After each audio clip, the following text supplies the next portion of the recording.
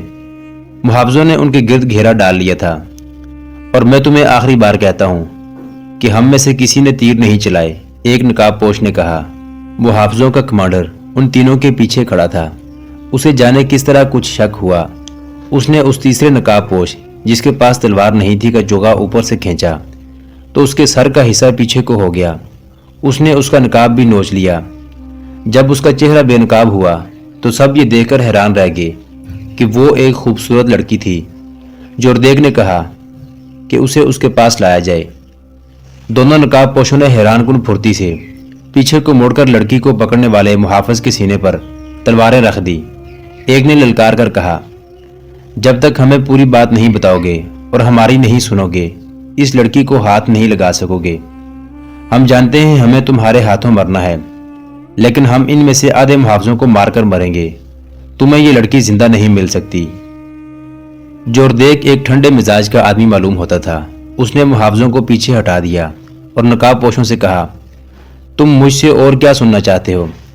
بات اتنی سی ہے کہ تم کرائے کے قاتل ہو اور یہ لڑکی تمہیں انعام کے طور پر ملی ہے۔ دونوں باتیں غلط ہیں، ایک نقاب پوش نے کہا۔ ایک صلیبی حاکم اور ایک جاسوس صلیبی لڑکی کو قتل کرنا گناہ نہیں، اور ہماری بدقسمتی ہے کہ ہم فرار میں پکڑے گئے ہیں، لیکن ہم خوش ہیں کہ ہم نے اپنا فرض ادا کر دیا ہے۔ یہ لڑکی مسلمان ہے، مظلوم ہے، اسے ہم صلیبیوں کے پنجے سے چھڑا کر لا رہے ہیں اور دمشق جا رہے ہیں۔ کیا ونڈسر اور صلیبی لڑکی کو تم نے قتل کیا ہے؟ جوردیک نے پوچھا۔ ہاں، ایک نقاب پوش نے جواب دیا، ہم نے ان دونوں کو قتل کیا ہے۔ اور کیا تم نے مجھ پر اس لیے تیر چلائے ہیں کہ ہم سلطان صلاح الدین ایوبی کے دشمن ہیں؟ جوردیک نے پوچھا۔ ہم اچھی طرح جانتے ہیں کہ تمہارا نام جوردیک ہے اور تم ہما کے قلعے دار ہو، نقاب پوش نے کہا، اور ہم یہ بھی جانتے ہیں کہ تم سلطان ایوبی کے دشمن ہو، لیکن تمہیں قتل کرنے کی کوئی ضرورت نہیں۔ اللہ ہمارے ساتھ ہے، اس کی مدد سے ہم بہت جلد تم سے ہتھیار ڈلوا کر تمہیں تمہاری فوج سمیت اپنا قیدی بنا لیں گے۔ سلطان صلاح الدین ایوبی حسن بن صبا اور شیخ سنان نہیں، وہ للکار کر لڑا کرتا ہے، چوروں کی طرح قتل نہیں کرایا کرتا۔ ونڈسر اور لڑکی کا قتل ہمارا ذاتی فعل تھا، حالات کا تقاضا تھا کہ اب وہ قتل کر دیے جائیں، ہم نے قتل کا ارتکاب کیا، یہ سلطان ایوبی کا حکم اور منشا نہیں تھا۔ اس نے جوردیک کے گھوڑے کی طرف دیکھا جو کچھ دور مرا پڑا تھا، 2 تیر اس کی پیشانی میں اور 2 پہلو میں اترے ہوئے تھے۔ نقاب پوش نے کہا، گھوڑے پر سوار ہو جاؤ، ہم دونوں میں سے کسی کو تیروں کمان دو، تم گھوڑا دوڑاؤ، جس طرح بھی دوڑا سکتے ہو دوڑاؤ، دائیں بائیں ہوتے جاؤ، ہم دونوں میں سے کوئی ایک گھوڑے پر سوار ہو کر تم پر تیر چلائے گا۔ اگر پہلا تیر خطا جائے تو تیر انداز کی گردن اڑا دینا۔ یہ تیر ہمارے چلائے ہوئے نہیں تھے جو تمہاری بجائے تمہارے گھوڑے کو لگے۔ تم معمولی سپاہی نہیں لگتے۔ جوردیک نے کہا، کیا تم سلطان صلاح الدین ایوبی کی فوج کے آدمی ہو؟ اور تم کون ہو؟ نقاب پوش نے کہا، کیا تم صلاح الدین ایوبی کی فوج کے آدمی نہیں ہو؟ کیا تم اسلام کے سپاہی نہیں ہو؟ تم اپنی اصلیت کو بھول گئے ہو۔